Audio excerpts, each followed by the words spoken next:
Avec la permission d'Hachem, ce soir, c'est Erev Purim. Alors, on dit que Purim, si on prend le jour de Kippour, on l'appelle Kippurim. Et alors, quel est le lien entre Kippour et Purim? Purim, c'est la joie et c'est Amalek. Ne pas oublier ce qu'Amalek il a fait. Et Kippour, c'est le jour du pardon. Alors, c'est quoi le lien? Kippour et Purim, c'est quoi le lien? Il faut savoir une chose, que Kippour, c'est le jour qu'Akadosh Baruch Hu, il nous pardonne pour toutes les fautes qu'on a fait toute l'année. Il nous pardonne. Le jour de Purim, lorsqu'on met l'histoire, on voit l'histoire en face, tous les miracles que Hachem il nous a fait, ce que Haman il voulait nous faire, alors on fait Teshuvah. Finalement, Purim c'est aussi comme Kippour parce que les Bnei Israël ils ont fait Teshuvah pour annuler la Gezerah de la mort, parce que n'oubliez pas que Haman a voulu tuer tous les Juifs. Pour que les Juifs ils annulent cette Gezerah, c'est qu'ils ont fait une grande Teshuvah. Parce qu'ils ont fait une grande Teshuvah, alors Akadosh Baruch Hu leur a pardonné, et c'était tout à fait le contraire. Au lieu que c'est Mordechai qui soit pendu, c'est Haman qui était pendu. Au lieu que c'est les Juifs qui vont être tués, eh ben c'est leurs ennemis qui ont été tués, et à part ça, il y a eu beaucoup de leurs ennemis qui sont devenus Juifs. Donc ça a fait sens inverse. Donc ça veut dire que finalement, Purim, c'est la joie, c'est une teshuvah que les Bnei Israël ont fait à Purim. C'est pour ça qu'on dit Kippurim. On dit que Kippour, c'est comme Purim. Kippour, ça veut dire que c'est extraordinaire. Lorsqu'on dit ça c'est comme ça veut dire que comme ça c'est plus important. Ça veut dire que Purim il est aussi plus important que Kippour. C'est de la folie ça, de dire que Purim c'est plus important que Kippour. C'est de la folie. Kippour, c'est comme Purim. Si on dit Purim c'est comme Kippour, mais là ça veut dire que Kippour c'est moins important que Purim. Ça veut dire il est comme Purim, mais ça veut dire que Purim il est important. Comme si moi je vous dis, eh ben le roi il est comme moi.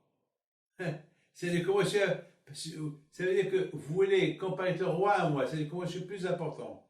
Alors qu'est-ce qui s'est passé exactement à Purim? À Purim ils ont fait une grande teshuvah. Et non seulement qu'ils ont fait teshuvah, on a vu beaucoup de mitzvot qui se sont ajoutés à Purim. Primo, la guerre contre Amalek. La guerre contre Amalek, c'est le doute. C'est le doute. C'est-à-dire que là, les Juifs, à Purim, ils n'avaient aucun doute que Hachem, c'est Hachem, c'est tout. Alors, lorsqu'il n'y a plus de doute, c'est la joie. Lorsque quelqu'un, il doute de quelque chose, il n'est pas content. Mais lorsqu'il ne doute pas, il est content. Ahdout, l'union. Ils ont accepté la Torah avec joie à Purim. Donc ça veut dire que finalement, si tu as tout ça, tu n'as pas besoin de Kippour.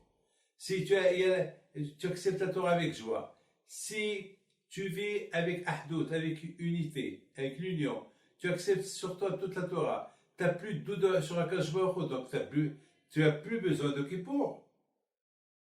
Pourquoi tu as besoin de Kippour? Tu as besoin de Kippour parce qu'on doute, on ne fait pas les mitzvot, on n'étudie pas la Torah, on fait comme on veut, alors c'est un problème. Étant donné que, Baruch Hashem, on est à 100%, et c'est la raison pourquoi on dit, lorsque Adar il arrive, on augmente la joie. Parce que le mois d'Adar, c'est plus important que n'importe quelle fête. C'est parce que c'est le mois où les Juifs, ils ont reconnu Hachem. C'est le mois que les Juifs, ils ont accepté la Torah. À quoi sert toute la Torah? À quoi servent toutes les fêtes si tu doutes de Hachem? À quoi servent toutes les fêtes qu'on a s'il n'y a pas la joie de respecter la Torah? Ça veut dire que finalement, à Purim, on a atteint tous ces niveaux-là. Alors aujourd'hui, j'ai donné un beau cours. Et j'ai dit quelque chose de magnifique aujourd'hui. Après, je vais répondre à la question que vous avez posée ce matin. Mais c'est beau ce que j'ai dit. Je me suis posé une question. J'ai dit, Rabbi Shimon Bar Yochai dit, quelle est la raison pourquoi Haman il voulait tuer les Juifs? Quelle est la raison? Attends, tous les Juifs du monde entier, c'est pas possible. Qu'est-ce qu'ils ont fait les Juifs du monde entier? On n'a jamais vu le Gézara comme ça. C'est impossible. Quelle est la raison? Alors, Rabbi Shimon Bar Yochai dit, c'est parce que les Juifs, ils ont profité de la fête qu'il a fait Hachvérosh. Et ça veut dire qu'ils ont profité de la fête. Parce que Hachvérosh, elle a fait une grande fête, elle a fait une fête énorme. Et les Juifs, ils sont partis à cette fête, ils ont profité, et c'est pour ça qu'Achour n'était pas content. Alors moi, je me pose une question. Oui, le problème que les Juifs, ils vont à cette fête. Il n'y a pas de problème. C'était un repas kasher, le vin était kasher, parce que c'est écrit dans la Megillah. C'est écrit dans la Megillah que le roi, il a demandé qu'il faut que les serveurs, ils font ce que les invités demandent. L'invité, il dit, je veux un repas super glade. On lui apporte un repas super glade. Il va dire, je veux un beau rosé. 2004, je sais pas moi, 2014, 2010, je sais pas moi. Même si encore, les années sont pas encore. À Colpani, mais. Oui, le mal, je vois pas de mal. Attends, si le roi, si le président, le roi m'invite, bah, je peux pas refuser. C'est des choses qu'on refuse pas. C'est des choses qu'on refuse pas. Alors, il m'a invité et le manger, il est cachère. Alors, à cause de ça, et je ne comprends pas ce que Hachamim ils disent. Hachamim ils disent que Mordechai, il leur a dit, partez d'ici, c'est pas pour, mais de quoi Mordechai se mêle? Et pourquoi pas? Pourquoi c'est pas péché? Pourquoi, où est le problème? Pourquoi c'est péché? Pourquoi? Le roi, il fait une fête pour tout le monde, et tout le monde y a profité. Et surtout, Hachvérosh, il a dit que tout celui qui boit un verre, il peut le prendre. Alors les Juifs, c'est des collectionneurs de verres. Imaginez-vous, on te donne des verres en argent, en or, des verres en cristal, et chaque fois que tu bois un verre, tu le prends, tu as le droit de le prendre. Et pourquoi pas? Ben, c'est des souvenirs. N'oubliez pas que le roi Hachvérosh, il régnait sur 127 peuples. Donc il a porté les vers de tous les peuples, c'est-à-dire des millions de vers, je ne sais pas moi. Il veut le prendre, laissez prendre, ma bayat, c'est quoi le problème? Alors pour ça, le bon Dieu, il les a punis pour les tuer tous. Enfin, il faut savoir que Hachem, il a voulu leur faire peur, hein. Mais étant donné qu'il y a le doute, peut-être avec un fou comme Haman, comme Hachvérosh, il peut réaliser, ou bien peut-être ils vont tuer quelques milliers de Juifs. Donc chacun était concerné. Donc tout le monde a eu peur, tout le monde a fait des choses. Maintenant la question se pose, oui le problème, pourquoi? Parce qu'ils ont profité de la séroda de Hachvérosh, Hachem les a punis. Mon fils, regardez-moi. Admettons que vous et moi, on va à la synagogue. Pourquoi on va à la synagogue? Pour prier. Sinon, pourquoi on va? Par exemple, si je vous invite à venir chez moi pour un repas, c'est pas que vous allez venir et vous allez trouver la maison vide. Alors pourquoi je vous ai invité? Si je vous invite, c'est que dès que vous rentrez, vous allez sentir la salade cuite, vous allez sentir le manger, vous allez voir un bon repas. Bon, ça veut dire que quand même, si je vous invite, c'est pas pour. Lorsqu'on prie à Kadosh Baruch Hu, on prie, on demande à Kadosh Baruch Hu. Si tu n'as pas confiance en Kadosh Baruch Hu, alors pourquoi tu vas à la synagogue? Et pourquoi tu demandes à Kadosh Baruch Hu? Donc si tu demandes à Kadosh Baruch Hu, c'est que tu crois en lui. Sinon, pourquoi tu vas à la synagogue? Donc ça veut dire que la personne qui va à la synagogue, il a confiance en Dieu. Il sait que ce qu'il va demander, ça va se réaliser. Surtout, lorsqu'on demande, on sait que Hachem il est là, et on sait que Hachem il donne. C'est pas Kadosh Baruch Hu, c'est pas quoi Kadosh Baruch Hu va pas donner. Il va donner à Kadosh Baruch Hu.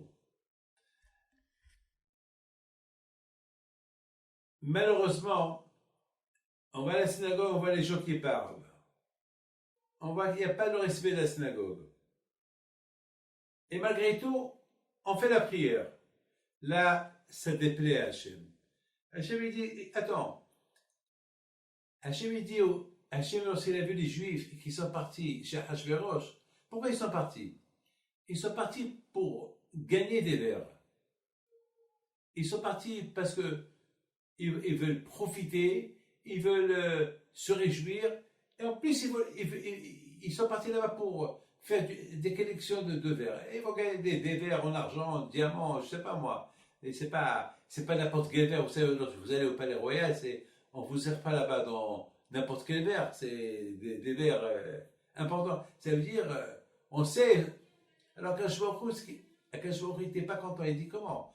Vous allez chez le roi Hachvérosh et vous êtes tellement heureux de prendre de chez lui les vers qu'il vous a donnés. Et vous venez chez moi à la synagogue et vous acceptez pas ce que moi je vous donne. Tu demandes à Akash Baruch Hu la réfoua, il te la donne. Mais pendant que tu demandes la réfoua, tu ne penses même pas à la réfoua. Ta tête est là ailleurs. Comment? Chez Hachvérosh, ta tête n'est pas ailleurs. Et chez moi, ta tête est là ailleurs.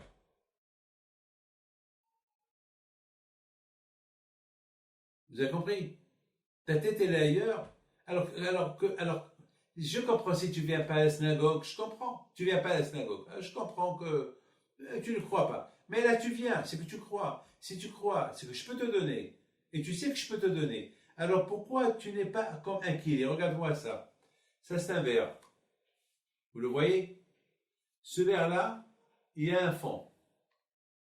S'il n'y a pas de fond, tout ce que je peux verser sur ce verre-là, ça va couler.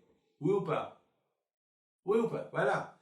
Donc, quand je vois, il dit, vous venez chez moi avec un verre troué. Ça veut dire, vous priez et je vous donne, mais vous n'êtes pas un verre qui reçoit la bracha.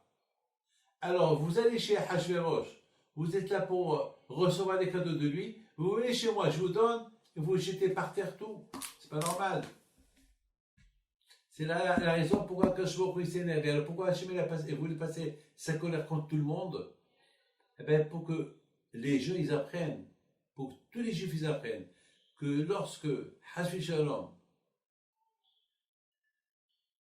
on ne fait pas honneur à Hachem, avec tout ce qu'il a fait pour nous, tout ce qu'il fait pour nous chaque jour, il nous maintient dans la vie, etc., etc. Alors Kashvor il n'est pas content. C'est Hachem. Il a voulu faire peur à tout le monde. C'est comme par exemple, beaucoup de fois, ils vont arrêter quelqu'un, la police va arrêter quelqu'un, les juges ils vont le condamner pour comme ça les autres ils vont avoir peur. Et vous avez compris ça? Comme beaucoup de fois, les juges ils donnent une condamnation à quelqu'un, même pour faire peur aux autres, pour ne pas qu'ils fassent pareil. Par exemple, quelqu'un qui vole les impôts, quelqu'un qui l'a fait je ne sais pas quoi, la police va l'arrêter. Le juge va le condamner et le juge va lui donner 4 ans de prison. Alors que, pourquoi comme ça les gens ils vont avoir peur? Eh bien c'est ce que Hachem il a fait. Et les juifs ils ont tenu compte à ça. Et c'est pour ça qu'on dit, étant donné que tout ce qui s'est passé le mois d'Adar, que Haman voulait tuer les juifs le mois d'Adar, alors lorsque le mois d'Adar il arrive, on se met en question. On se met vraiment en question. On pense au passé. Pourquoi Haman voulait tuer les Juifs? Parce qu'ils ont tiré profit de Hachvérosh et ils ne tirent pas profit de Akadosh Baruch Hu. Alors qu'Akadosh Baruch Hu peut leur donner plus que Hachvérosh il leur a donné et eux, ils sont fous. Donc, alors, lorsqu'on se rappelle de ça, on se dit, eh ben, on fait un bilan. Comment j'étais cette année? Ben, cette année, je n'ai pas assez profité d'Hachem. Je vais à la synagogue, je vous donne la parole d'honneur. Ce soir, à la synagogue, j'ai parlé. Combien il faut faire attention à la synagogue, etc., etc., etc. Et après que j'ai terminé de parler, il y a un qui était en train de faire Kaddish, il y avait 2, 3 personnes qui parlaient. Alors je leur ai dit, mais attends, je viens de parler maintenant. L'importance de sentir que vous êtes devant Hachem, et c'est péché de parler pendant la prière, et surtout parler pendant Kaddish. Et voilà, vous m'avez écouté, vous parlez pendant Kaddish. Vous êtes des fous. Ah, pardon. C'est ça le Sahara. Le Sahara, il peut être tellement ton copain, c'est ça qui te fait oublier ce que tu venais d'entendre. Il dit le rabbi de Lubavitch une phrase très belle. Il dit, c'est quoi exterminer Amalek? On ne sait pas ce qu'est Amalek aujourd'hui. On ne sait pas. On ne sait pas ce qu'est Amalek. Le Amalek, c'est le Sahara. Le Amalek qui est là dans ton cœur. Ah, maintenant, je voudrais vous dire quelque chose de magnifique. Aujourd'hui, vous savez qu'il y a une mitzvah dans la Torah d'exterminer Amalek. Maintenant, c'est qu'est Amalek. Il faut savoir qu'Amalek, c'était le petit-fils de Esav. La Torah n'a pas dit il faut exterminer la famille de Esav. Le contraire, la Torah a dit il ne faut pas qu'on fait du mal aux enfants de Esav. Édom. On n'a pas le droit. Mais Amalek, c'était un de ses enfants, un de ses petits-enfants. C'est une tribu. C'est ce Amalek-là, il s'est juré de venger le grand-père, Esav, de Yaakov, de ses descendants. C'est-à-dire que finalement, vous savez, il y a ce qu'on appelle, il faut se défendre. Il faut se défendre. C'est-à-dire que si je ne me défends pas de lui, c'est lui qui va me tuer. Si moi je me défends, parce que lui, il n'y a pas de compromis avec lui, il n'y a pas de comment ça s'appelle, on ne peut pas s'arranger avec lui. On ne peut pas s'arranger avec lui, c'est impossible. C'est impossible. En maintenant, je sais que la question, Amalek, qu'est-ce qu'ils ont fait les enfants? Eh bien, les enfants, ils ont hérité de leur père, la haine dans Israël. Ça veut dire que si tu te défends pas, si Hachem est arrivé à nous dire cette phrase-là, il faut détruire Amalek, alors si tu ne le fais pas, tu mets ta vie en danger. Tu mets ta vie en danger. Tu mets ta vie en danger. Mais maintenant, on ne sait pas c'est qu'est Amalek. Pourquoi? Parce qu'il y a eu un roi, je ne sais pas si vous avez entendu parler de lui, il s'appelle Sanherib. Et le roi Sanherib était un roi très puissant. Lui, d'ailleurs, c'est lui qui a exilé 10 tribus d'Israël. Il a laissé que 2 tribus d'Israël. Il a mélangé les peuples. Il a pris les Marocains et les a mis en Tunisie, les Tunisiens, les a mis en Algérie, les Français en Angleterre. Il a changé tout. Et pourquoi? Parce que il voulait montrer à tous ces peuples-là, tous ces pays-là, et surtout les pays du Moyen-Orient, que c'est lui qui décide. Vous imaginez que lorsque on déracine quelqu'un de sa terre natale, il devient un autre. Et c'est ça ce qu'il a fait, ça. Donc aujourd'hui, finalement, on ne sait pas ce qu'est Amalek. On ne sait pas. On ne sait pas. Alors le Amalek aujourd'hui, lorsqu'on dit détruit, efface Amalek, alors c'est le Sahara. C'est le mauvais penchant.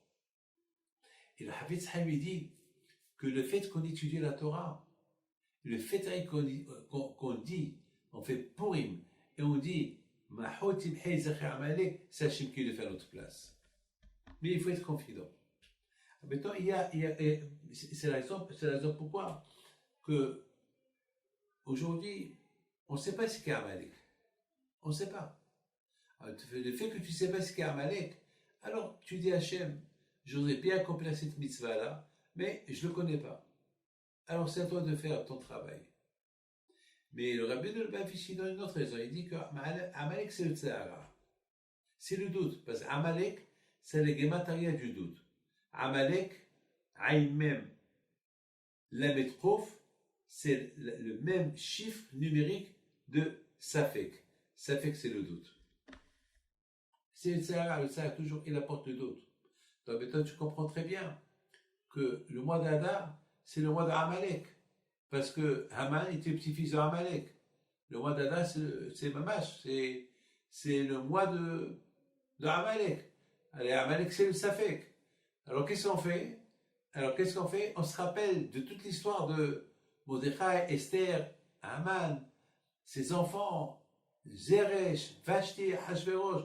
Tu mets toute cette histoire ensemble et tu vois comment l'histoire, elle a commencé très mal contre les Juifs et comment ça s'est terminé. Alors tu es content, tu es heureux. Et tu te rappelles que les Juifs de l'époque, ils ont accepté la Torah, ils ont accepté le Tchilin, ils ont les cadeaux, la tzedaka. Et alors, ça te donne, Baruch Hashem, merci. Alors, vite, tu te colles à l'histoire. Et si tu te colles à l'histoire, donc c'est plus que Kippour. C'est plus que Kippour. C'est une teshuva extraordinaire. C'est l'exemple. Il y a une chose qui est magnifique. Vous savez ce que la Gemara dit? La Gemara dit, si tu es en train d'étudier la Torah et l'heure de la Megillah est arrivée, qu'est-ce qu'il faut faire? Tu continues à étudier ou tu t'arrêtes d'étudier pour faire la Megillah? La Lacha dit, arrête d'étudier et étudie la Megillah. Alors que la Torah c'est la plus importante, donc tu arrêtes. Pourquoi? Parce que c'est grâce au miracle de Esther et de Mordechai qu'on a accepté la Torah. Donc c'est pour ça, comme tout à l'heure je t'ai dit que Purim il est plus important que Kippour. Alors là aussi, la fête de Purim, la lecture de la Megillah, c'est plus important que la Torah. Ça veut dire que si tu es en train d'étudier la Torah, tu t'arrêtes pour faire la Megillah. Alors vous savez, Hachamim ils disent une phrase extraordinaire. Ils disent que Mordechai et Haman, lorsque Hachverosh il a fait la grande fête, Mordechai et Haman, c'était eux les chefs des serveurs. Tu savais ça? Mordechai et Haman, hein? Le chef des serveurs pour servir le vin.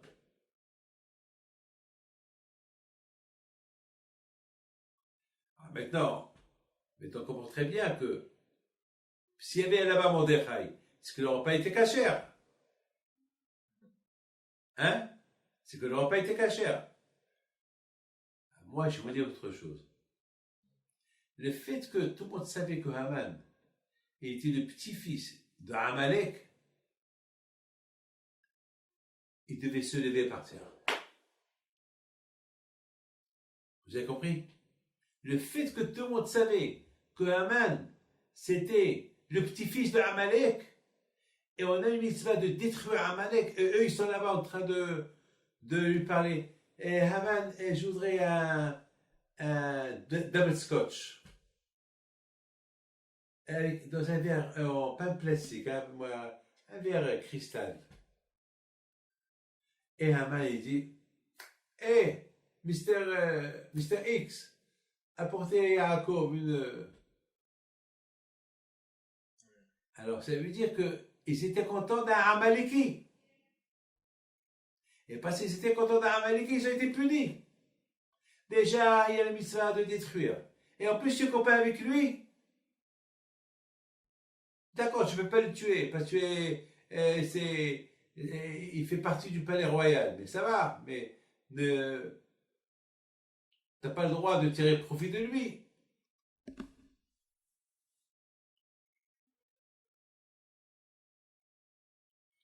Dans cette Megillah, mes amis, on avait deux sortes d'ennemis.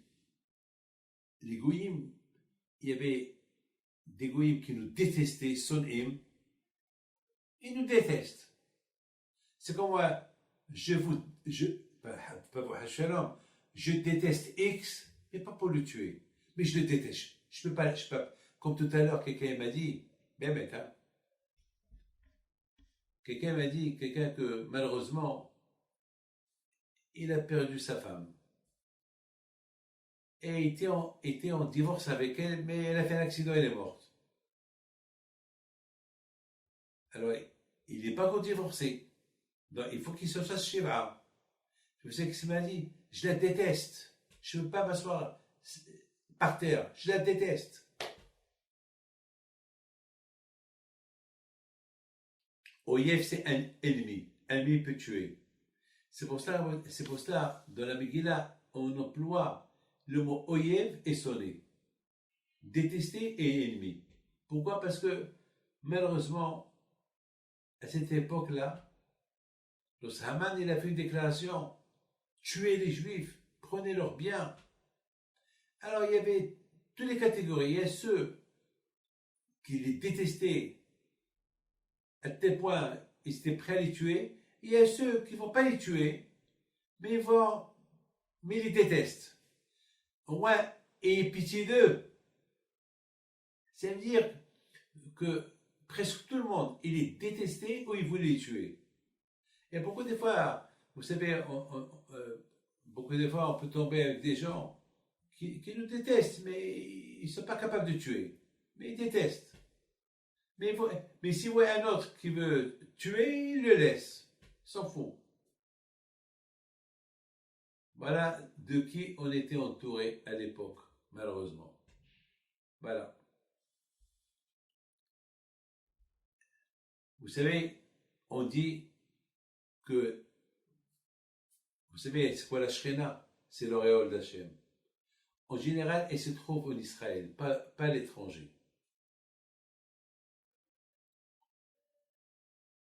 Ça veut dire que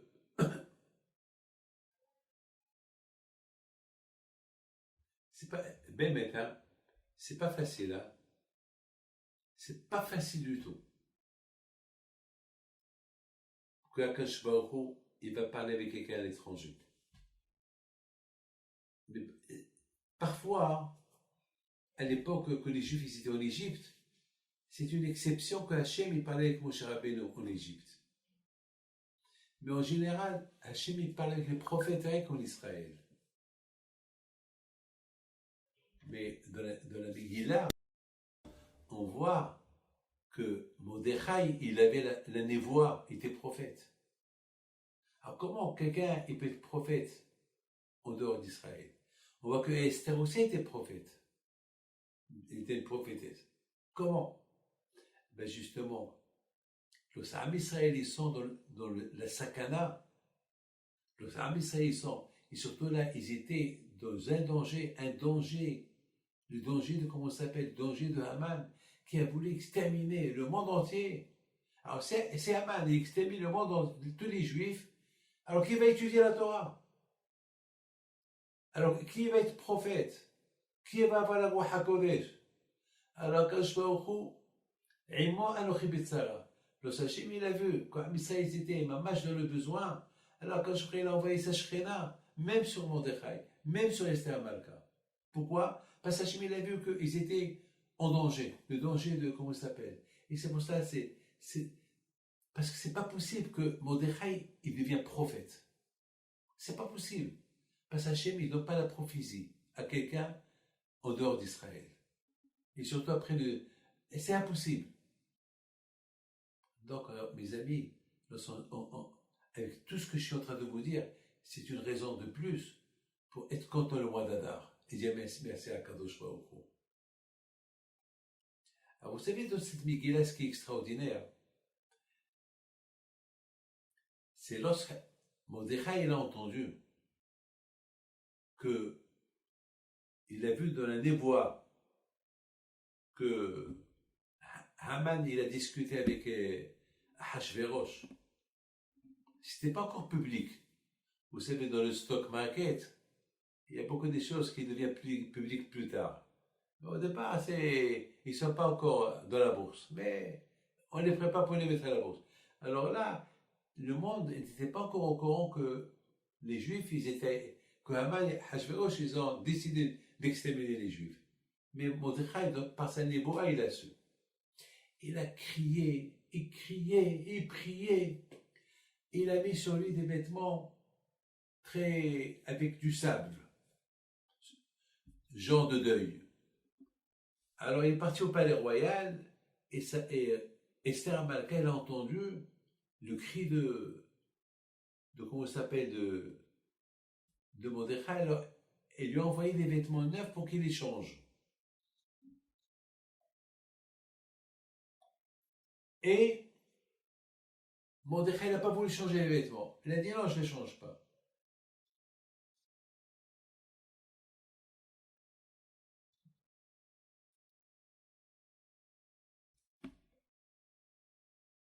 Alors Esther lui a dit, je t'en prie, voilà des vêtements et change les vêtements que tu portes. Alors la question elle est, si par exemple vous mettez des vêtements sales et je t'apporte des vêtements et je vais te dire, mets ces vêtements et enlève tes vêtements sales, c'est automatique. Si je t'apporte des vêtements propres, toi tu vas comprendre qu'il faut enlever les vêtements sales. Alors pourquoi Esther a dit, voilà ces vêtements et enlève ça? La raison elle est, c'est parce que Esther elle a eu peur que Mordechai, il va l'écouter, mais parce que c'est la reine, on est obligé d'écouter la reine, il va l'écouter, il va enlever ses vêtements, il va mettre les vêtements qu'il a envoyés Esther, mais qu'est-ce qu'il va faire? Il va remettre le sac, les vêtements sales sur lui. Pourquoi? Signe de deuil. C'est la raison pourquoi elle, Esther Amalka, lui a dit non, enlève ces vêtements sales, mets ces vêtements-là, et enlève les vêtements sales, il ne faut pas les remettre. Et qu'est-ce qu'il a fait? Mordechai a dit non. Merci pour les vêtements. Aujourd'hui, ce n'est pas le moment de bien s'habiller. Aujourd'hui, c'est le moment de prier. Et lorsqu'on s'habille comme ça, c'est une forme de soumission. Ça veut dire prier à Kadosh Baruch Hu. Donc cette fête de Purim, si finalement c'est la fête qu'on fête, ben je donne la parole d'honneur. Mordechai et Esther, ils savaient que c'est impossible de détruire Amalek. On ne sait pas où il est Amalek. C'est impossible. Et en plus, on ne peut pas les tuer. On n'arrive pas à les tuer. Amalek, il n'y a que Hachem seul qui peut s'en débarrasser d'eux. Non, on ne peut pas. Eh bien, grâce à Dieu, cette fête de Purim, c'est elle qui fait pour nous la fête, la guerre de Amalek. Elle a fait pour nous. Le fait qu'on s'accroche à Hachem, on croit en lui, on a l'émouna. Le fait que tu as l'émouna en Hachem, donc il n'y a plus de doute. Donc voilà, tu as gagné Amalek.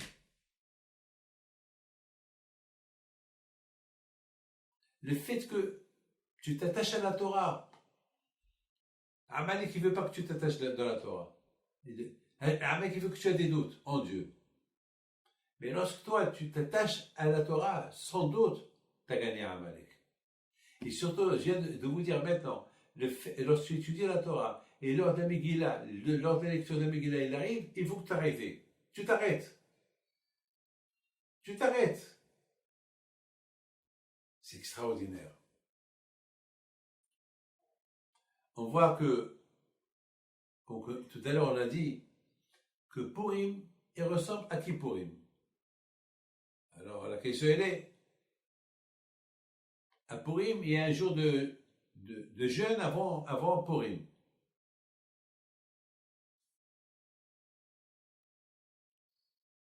Mais la Souda, c'est à Purim. En général, vous savez comment ça se passe. Par exemple, à Kippour. À Kippour, on fait une Souda, on arrête, c'est ce qu'on appelle Souda Mafseket, on arrête et on jeûne. Si on dit que Purim c'est comme Kippour, alors c'est un peu étonnant. Parce qu'en général, à Kippour, on jeûne. Mais quand est-ce qu'on arrête de manger? La veille. Et ici, c'est le contraire. On jeûne toute la journée Et c'est comme Purim, c'est après le jeûne. Vous avez compris? Il y a quelque chose qui ne va pas là.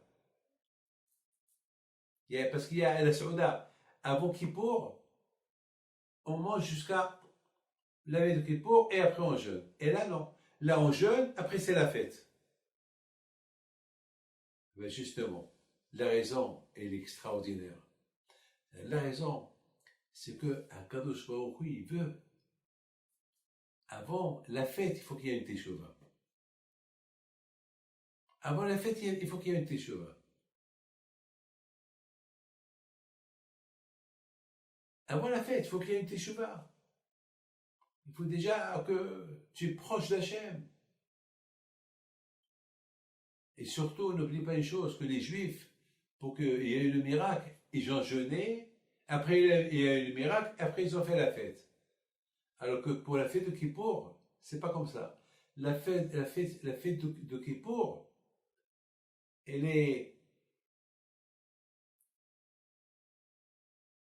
c'est pendant presque tout le mois d'Elul et 10 jours de Rosh Hashanah jusqu'à Kippour qu'on fait Teshuvah. C'est que Teshuvah. Et à Kippour, Teshuvah encore.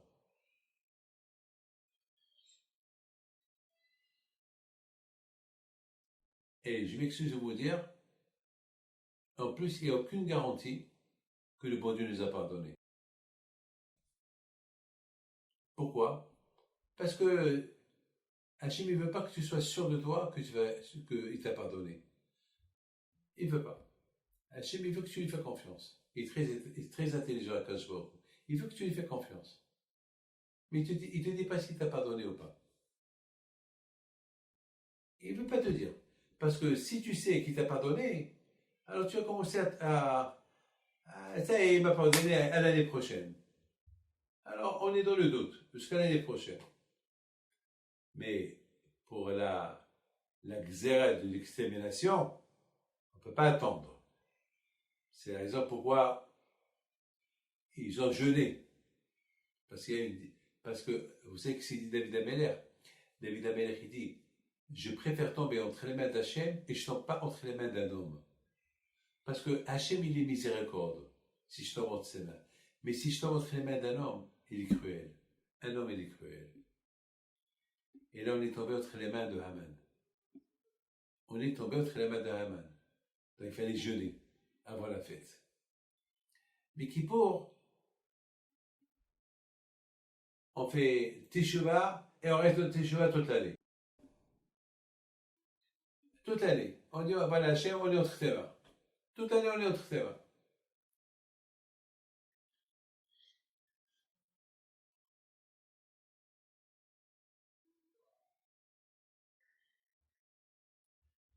Je vous pose une question.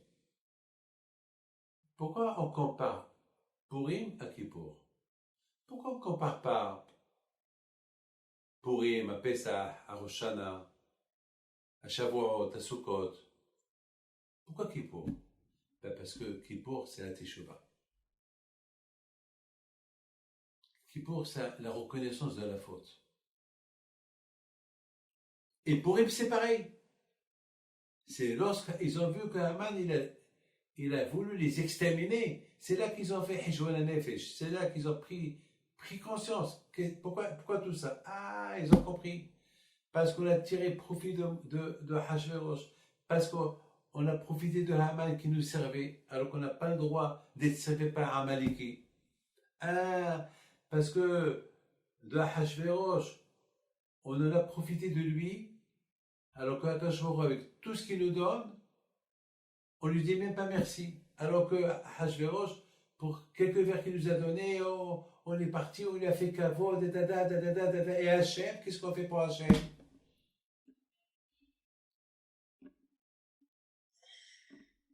Vous avez bien compris que dans la Megillah, on détaille la fête que Hachverosh a fait. On détaille, trop de détails. Et pourquoi tout ce détail-là? Comment Hachverosh a fait la fête, et qu'est-ce qu'il a servi, et comment c'était grandiose, papa. Ben, mes amis, la Torah veut te faire comprendre la richesse qu'il avait Hachvérosh, la richesse qu'il avait, la puissance qu'il avait, la puissance qu'il avait Hachvérosh, la richesse qu'il avait Hachvérosh. Il n'avait pas besoin que les gens payent le taxe. Il était riche, il était milliardaire, il avait des trésors de Nabucodonosor, tous les trésors des Perses, c'était un milliardaire. Milliardaire. Rien pour te dire, entre qui les Juifs ils sont tombés. Vous savez, Haram me disent que Ahashverosh était plus fou que Haman. On devait faire une fête, vous savez, parce qu'Ahashverosh était vraiment un fou. Il a fait des dépenses colossales pour des bêtises, pour montrer sa richesse. Il a tué sa femme. Il était nerveux, il était coléreux. Il était même il était fou. D'après Haram, il était complètement fou. Il a voulu tuer sa femme, il n'a pas vu Esther pendant 1 mois. Et lorsqu'elle est venue sans permission, il a voulu la tuer.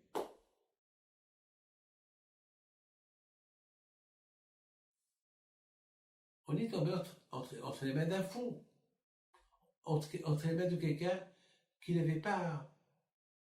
L'argent, c'était son importance pour lui. Il dépensait l'argent comme un. C'est de la folie ce qu'il a fait. Pour te dire, entre qui on est tombé. Alors, vous savez, il y a quelqu'un qui a posé, ils ont beaucoup détaillé les vêtements, ils ont détaillé beaucoup d'immobilier, ils ont détaillé, mais ils n'ont pas détaillé qu'il y avait là-bas des chants. Il n'y avait pas de musicien. Hein, c'est pas mal, hein?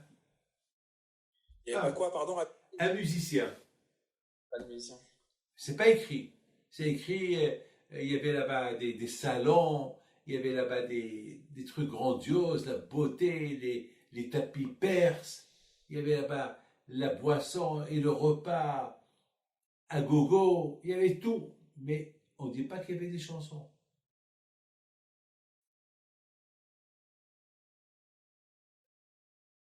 C'est pas écrit. Mais moi je pense que lorsqu'on dit le mot michté, c'est la fête. Lorsque les gens y boivent, eux-mêmes ils dansent, eux-mêmes ils boivent, eux-mêmes ils chantent. Ça veut dire que Ahashverosh, il voulait qu'il y a. C'est pas écrit exactement, mais c'est écrit michté. On sait très bien qu'un michté, c'est pas possible qu'il y ait un michté sans danse, sans chanteur et tout. Ou bien peut-être eux-mêmes ils chantaient. C'est une Megillah spectaculaire.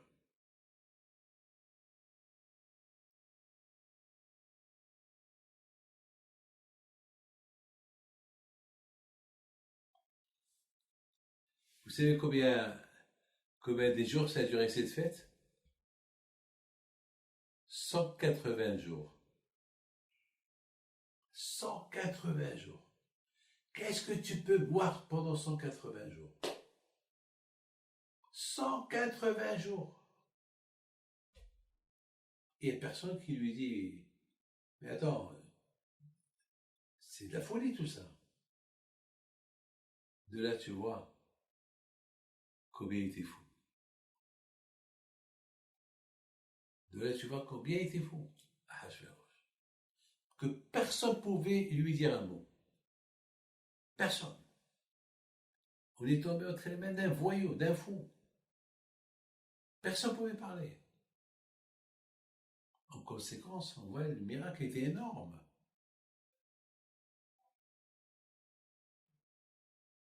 Vous savez qu'il y a. Je vais te prouver qu'il était fou. Lorsqu'il a dit à. Je veux que Vashti, elle vienne. Mais je veux qu'elle vienne nue. Hachamim lui disent que à ce moment-là, elle a eu la lèpre. Elle a des beaux temps partout. Et elle était belle, très belle. Et donc, elle ne pouvait pas aller. Il y a même ceux qui disent, elle a comme une queue. Pas une queue, quelque chose est sorti de son corps. Alors, elle avait honte. Comment je vais aller nue comme ça? Elle a dit à Hachvérosh, je ne peux pas y aller comme ça. J'ai eu la lèpre. Et Hachvérosh, il lui a dit, même si tu as la lèpre, je veux que tu viennes. Ça veut dire qu'il est devenu fou. Est-ce que quelqu'un va inviter sa femme et dire à tout le monde que sa femme c'est la plus belle femme du monde, et maintenant il lui dit j'ai comme une queue qu'elle a poussée en moi, j'ai la lèvre, et malgré tout il veut qu'elle vienne? Est-ce que c'est logique? Regarde comment Akash Baruch il a préparé. Et pendant ce moment-là, qui était là-bas? Le serveur, pas le serveur, le chef du service, c'était Haman. Il paraît que Haman était parmi ceux qui ont conseillé à Hachvérosh de tuer sa femme. Et Hachvérosh l'a écouté.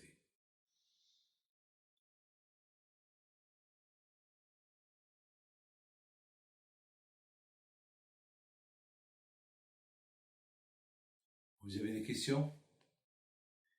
Oui, Rabbi David. Moi, j'aimerais savoir, Pourim, à la fin, on a reçu la Torah avec Ava ou avec Ira? Parce que tel que je comprends le cours, c'est qu'en fait, Hachem, il a voulu donner un décret à Israël qui va être anéantir pour justement leur faire peur, pour qu'ils reviennent en Tchouva. Donc pour moi, c'est plus Ira, mais je crois que le dernier cours qu'on m'avait fait sur Pourim, j'avais l'impression que c'était plus par Ava qu'ils avaient reçu. Très bien. Mais pourquoi des fois, le ratson, il vient que lorsque tu découvres la vérité. Vous savez, un pauvre qui gagne au loto, il devait être content. Un pauvre, mais il peut tout perdre.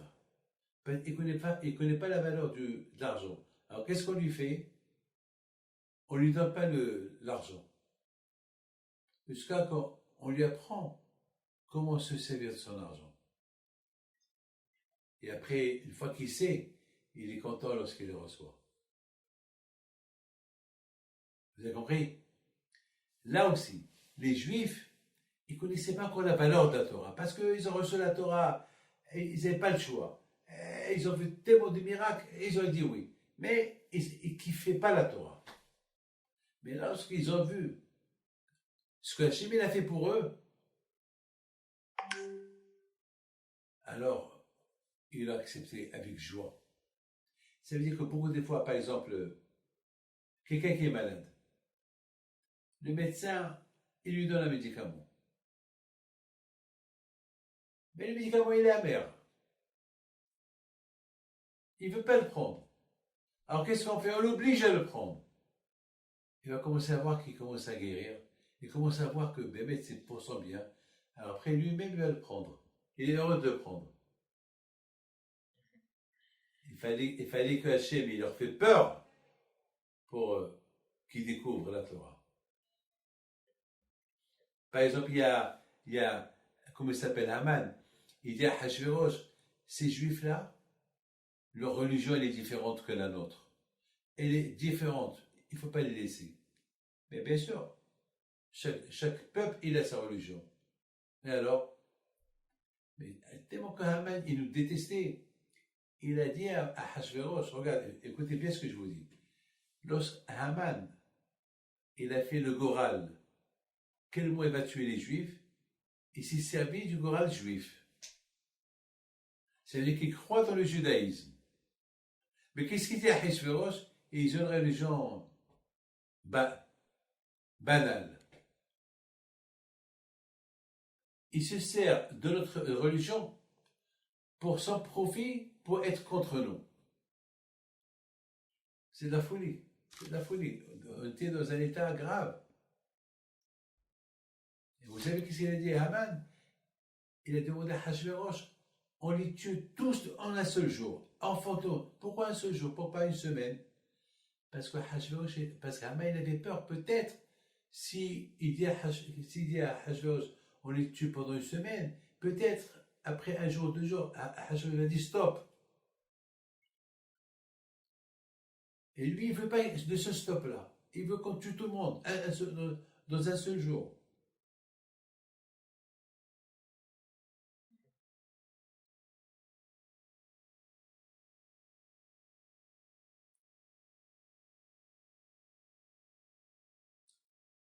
Dans la Megillah, par exemple, c'est écrit que Esther Amalka, une tzadékette, elle a dit Esther Amalka, jeûnez pour moi.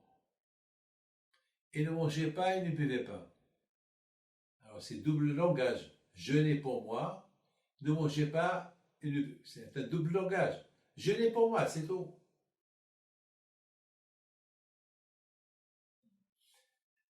Esther Amalka, elle avait peur. S'il dit jeûnez pour moi, ils ne vont pas jeûner.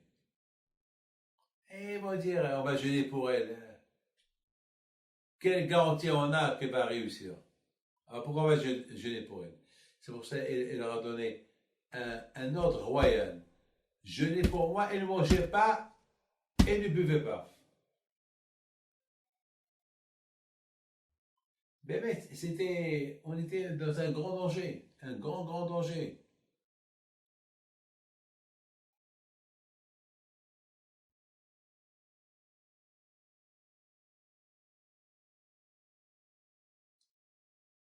Vous savez, Ahasuerus, il a dit à Haman, alors quoi? Tu crois, lorsque Ahasuerus a dit, quel cavote je vais faire quelqu'un que j'aime? Alors Haman il s'est dit, mais qui peut aimer plus que moi? Regarde, Wallah haram, mahsimoul ça. Vous savez qu'est-ce qu'il dit à Ahasuerus? Eh ben, celui que tu aimes, eh ben, il faut lui mettre la couronne sur sa tête. Ahasuerus, il lui a dit, il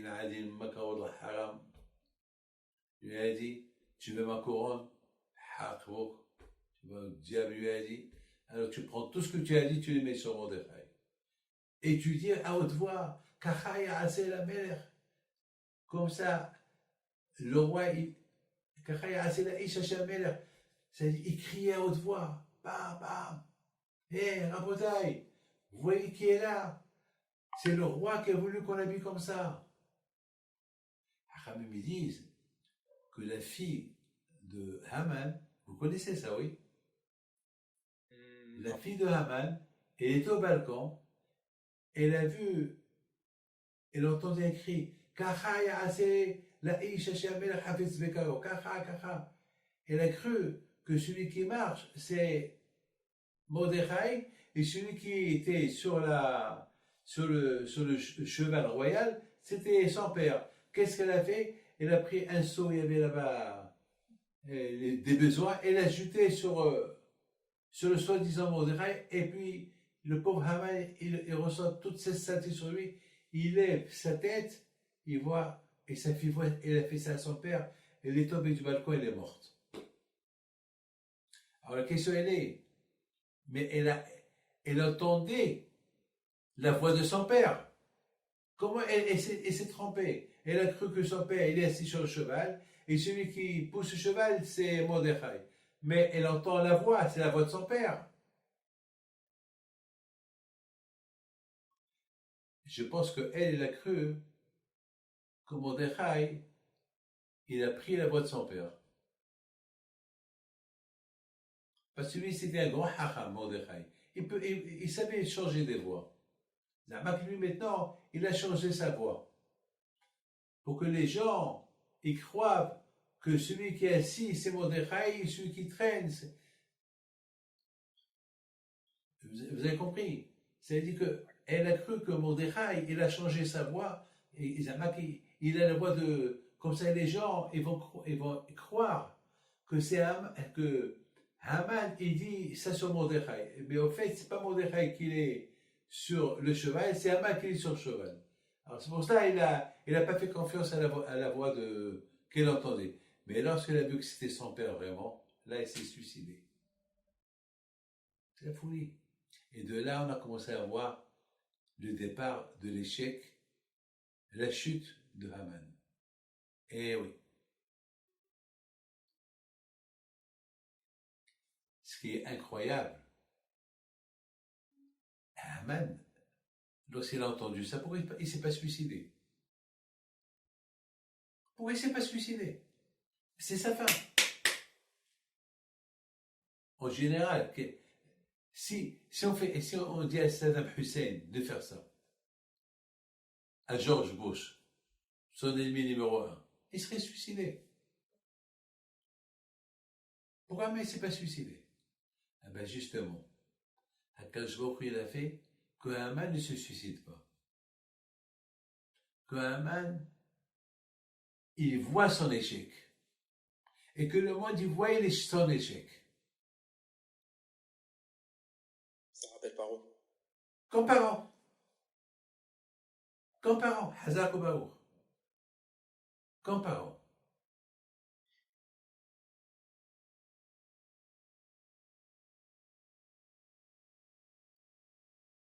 Et le plus grand échec des échecs, c'est que après cette journée de Haman qu'il a passé en train de crier, voilà, le roi, il a choisi Mordechai Yehudi, c'est lui son bien-aimé. Il arrive à la maison fatigué et pué, ce que sa fille a jeté sur lui. Et qu'est-ce qu'ils lui disent, ses conseillers? Eh ben, Haman, ton échec, il a commencé. Tu finis. Mais tant que tu commences à tomber, c'est fini. Et mes Ayahudim, c'est fini. Hachem, il a commencé, ses propres copains, eux-mêmes, ils ont réalisé, c'est la fin de l'histoire, c'est la chute. On le fait souffrir encore plus. Là, il a commencé à goûter. Vous imaginez quelle souffrance il avait.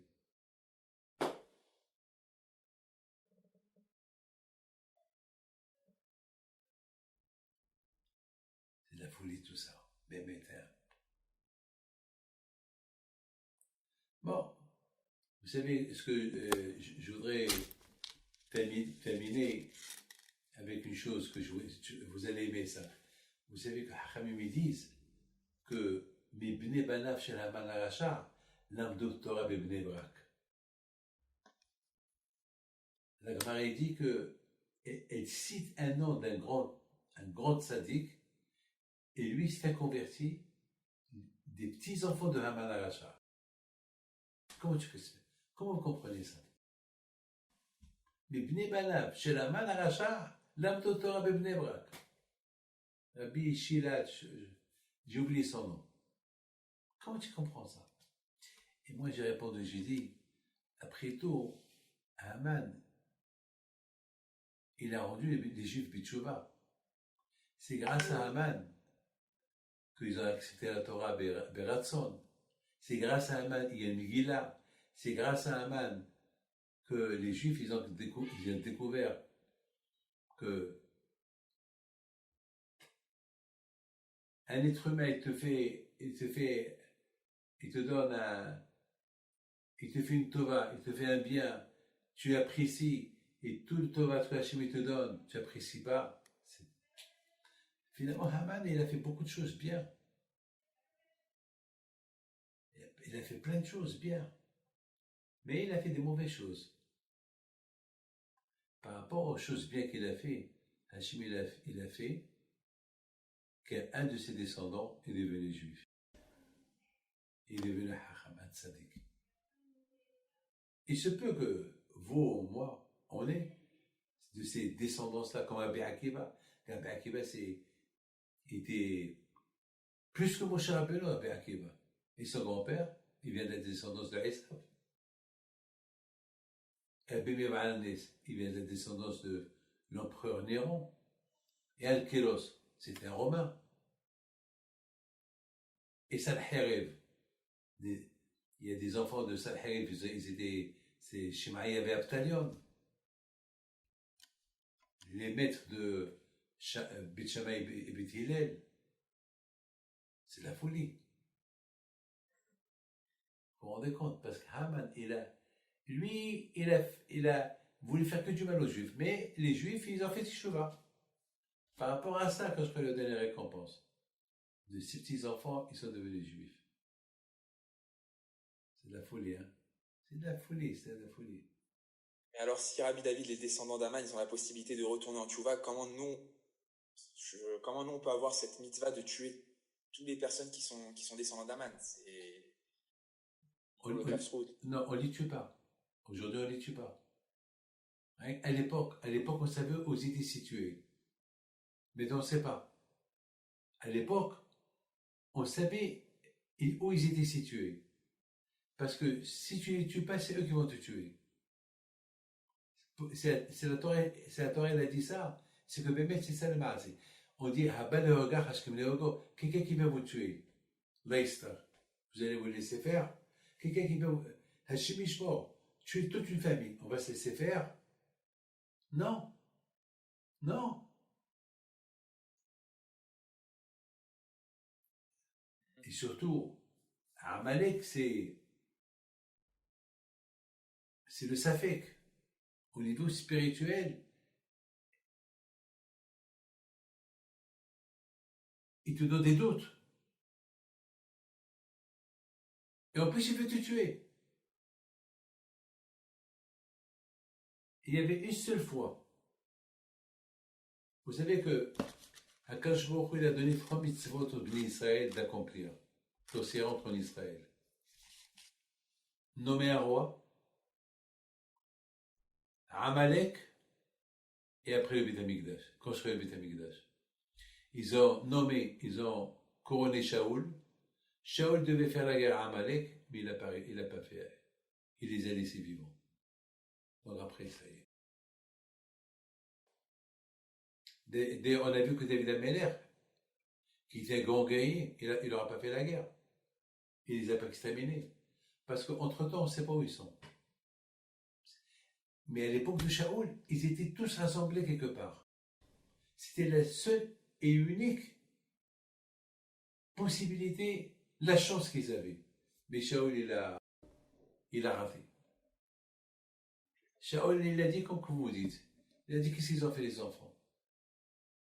Votre question, c'est Shaoul, c'est ce qu'il a dit. Il a dit qu'est-ce qu'ils ont fait. Et pourquoi détruire les arbres? Il a commencé à... Il a dit, parce qu'Hachem, il a dit à Shmuel de dire à Shaoul de détruire les arbres, de brûler tout, de tuer les moutons. Mais les moutons, qu'est-ce qu'ils ont fait?